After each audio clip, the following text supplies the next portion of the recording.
Well, hello everyone. I hope you're having an amazing day. I am Soloman Acosta and welcome back to my studio. Today on Oil Painting for You, I want to discuss with you what it takes to create this amazing painting of Myron in a classical oil painting style. We have a great photo of Myron hanging out in the backyard. We're going to use it as reference material. Let's start by talking about the colors on our palette. Starting with our warm colors on top, we have ultramarine blue, we have asphaltum, we have Indian yellow, we have titanium white for tinting and creating value. On the cool side, cadmium lemon, phthalo yellow green, viridian green, phthalo red rose, cerulean blue, and cobalt blue. This is our limited palette from which we can make any colors to create Myron's portrait. We're going to mix a warm green using ultramarine blue and Indian yellow. Now that we have our palette ready, let's get started. We are creating this painting on a 16 by 20 inch MDF oil prime panel. Immediately, we're going to begin to cover the canvas with a thin wash using ultramarine blue and asphaltum. With plenty of Gamsol, this makes a soupy mixture. What we're doing right now is called a wipeout technique. We're going to wipe out with a paper towel approximately where our highlights will be. This is a technique in creating an underpainting that goes back hundreds of years. My coach and teacher Stefan Baumann calls this ghosting it in. Because we started with no initial drawing, what we're going to do is create the essence of Myron. We're going to start with the warm shadow color as a base for Myron's silhouette.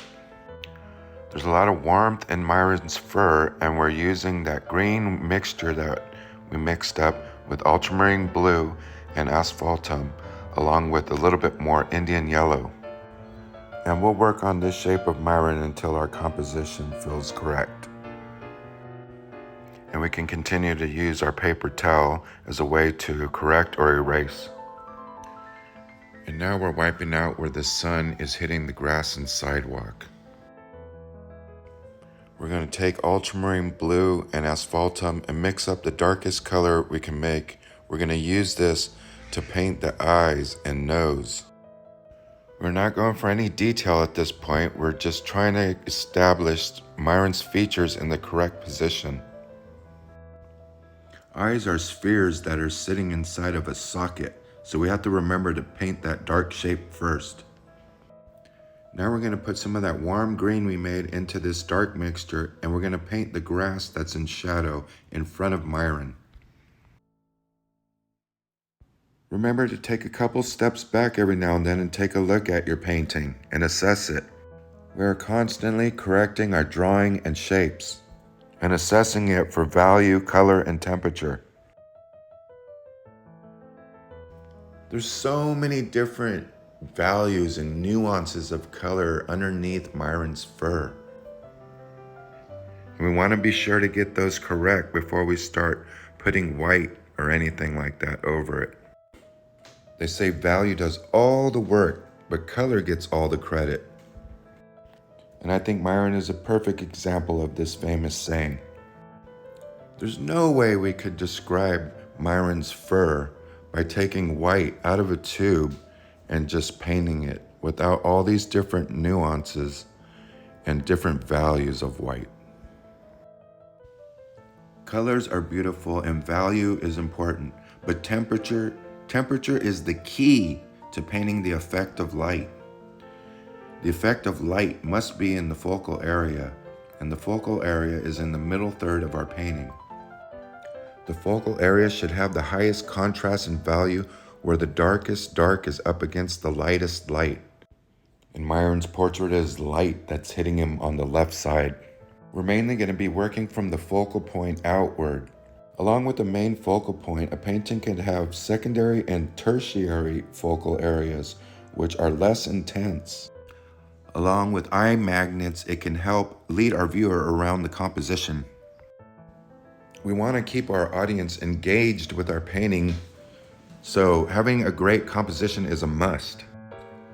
Only once we've observed this amazing effect of light Is it time for us to pick up our brushes? I have a great friend and teacher who is a world-renowned artist, and he always says, do not go into your studio unless you plan to touch, move, and inspire millions. Myron is the cutest little toy poodle.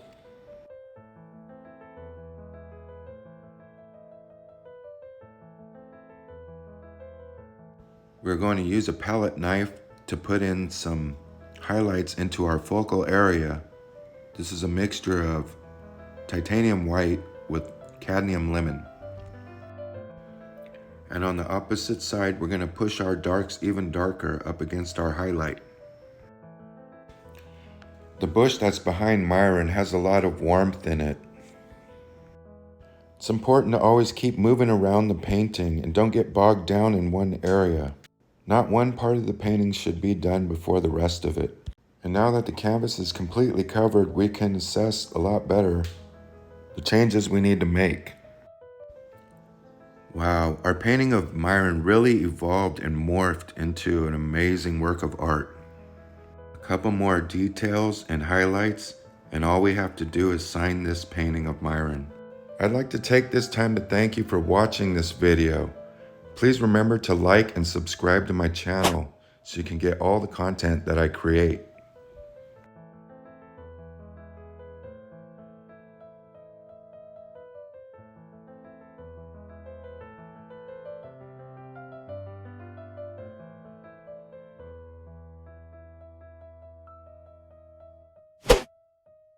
If you are interested in portraiture, still life, or landscape painting, please feel free to contact me.